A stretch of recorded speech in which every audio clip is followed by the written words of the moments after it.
pertama saya turut berduka cita, berbela sungkawa terhadap almarhum, keluarga almarhum Afan Kurniawan yang kena musibah meninggal di area atau lingkungan demonstrasi terlindas mobil Barakuda atau mobil Brimob Polri.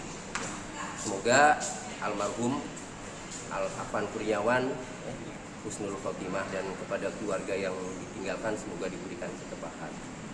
Oke, jadi secara hukum saya akan memberikan pendapat beberapa kemungkinan ya.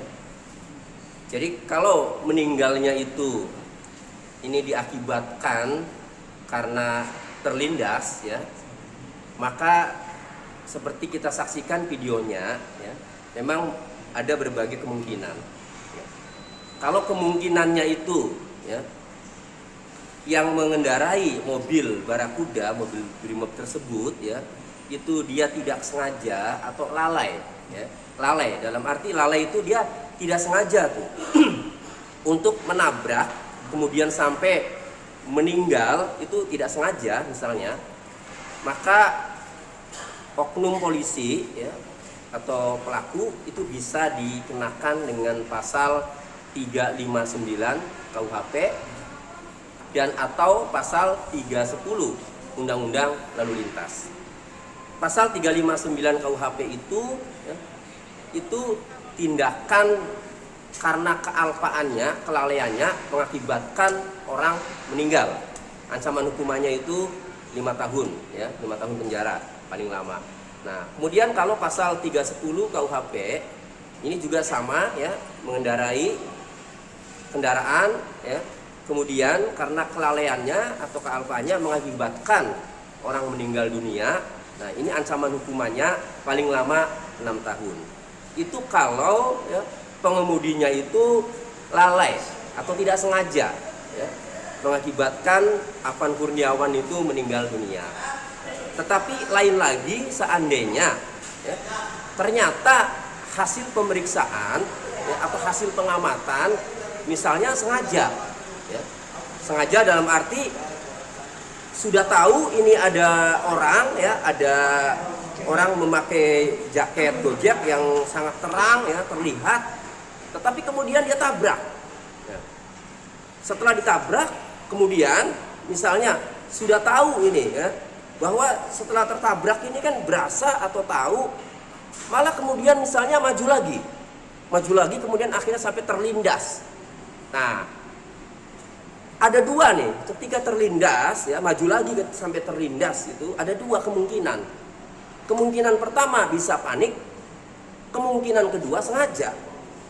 Nah, saya akan membahas yang sengaja.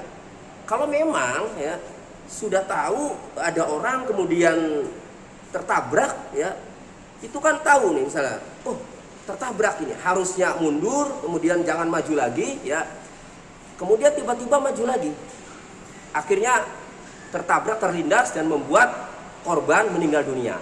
Nah, jika ia sadar bahwa maju lagi itu dia sadar, misalnya karena benci, karena kesal, ini sudah mengganggu dan seterusnya misalnya ya, maka saya berpendapat pelaku oknum polisi ini bisa dikenakan pasal 338 tentang pembunuhan dengan ancaman pidana penjara paling lama 15 tahun.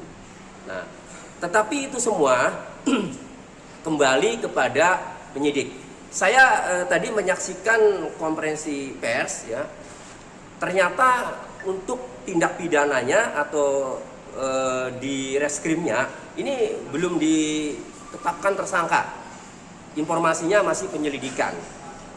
Lalu bagaimana dia sudah menggunakan kaos hijau ya, kaos biru apa hijau itu ya, kaos hijau ya, tahanan ada 7 itu menggunakan kaos tahanan hijau.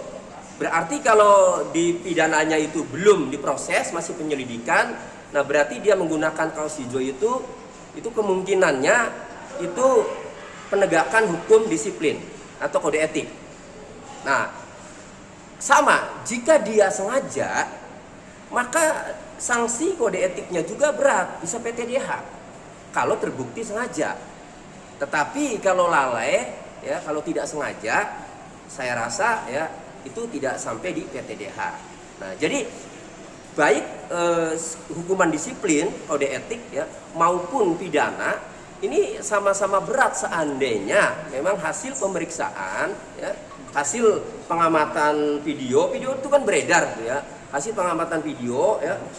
Di video itu kan saya melihat memang sempat berhenti ya, sempat berhenti. Nah, yang sangat saya sayangkan itu maju lagi itu setelah berhenti kan.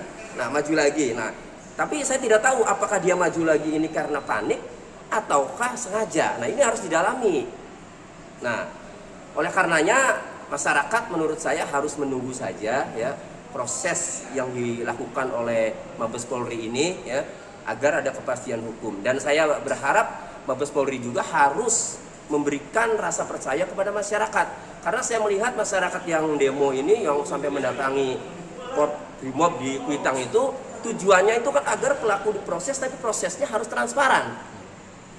Oleh karenanya supaya transparan, memenuhi rasa keadilan buat masyarakat, menurut saya ini harus dibentuk tim gabungan atau tim khusus di mana di dalamnya itu jangan hanya penyidik dari Mabes Polri saja, tetapi harus ada dari Komnas HAM, harus ada juga dari misalnya dari perguruan tinggi ya, atau Kompolnas bisa kan, supaya objektif, supaya dipercaya oleh masyarakat. Karena tuntutan masyarakat ini sekarang ini bagaimana ini sudah terlanjur meninggal, tuntutannya agar diproses secara benar-benar ya, jangan ditutup-tutupi, jangan dilindungi, harus transparan itu. Pak, pada akhirnya kalau seperti ini kan penilaian masyarakat yang awam adalah tetap saja bahwa ada imun kebal Bang terhadap hukum sendiri. Semua udah beredar. Apakah ini memang hanya berlaku untuk mereka yang berdasarkan artinya yang punya etik dulu Bang? Bahwa etik dulu baru pidana. Iya. Apa memang berlaku seperti itu Bang? Ya, memang yang bisa menjawab itu seharusnya dari Mabes Polri ya. Tetapi saya berpendapat begini, karena itu anggota polisi, maka bisa saja ya itu yang diproses itu etiknya dulu ya, pelanggaran kode etiknya dulu atau pelanggaran disiplinnya dulu ya, itu bisa saja. Nanti setelah terbukti ya bahwa dia melakukan pelanggaran berat ya di sidang di kode etik profesi Polri, kemudian di PTDH, maka terang itu kepidananya pun pasti berarti ini ada pelanggaran berat. Nah, pelanggaran berat itu menurut saya itu sengaja. Jadi ini tinggal sengaja atau tidak ini. Oknum polisi yang mengendarai mobil Barakuda mengakibatkan orang meninggal ya, Afan Kurniawan meninggal ini yang kita tunggu ini sengaja atau tidak itu. Nah, jika sengaja di kode etik profesinya pasti di PTDH, nah di pidananya pun pasti dikenakan pasal lebih berat, yaitu pasal 338 tentang pembunuhan dengan ancaman pidana penjara paling lama 15 tahun. Bang, ucapan bela sungkawa.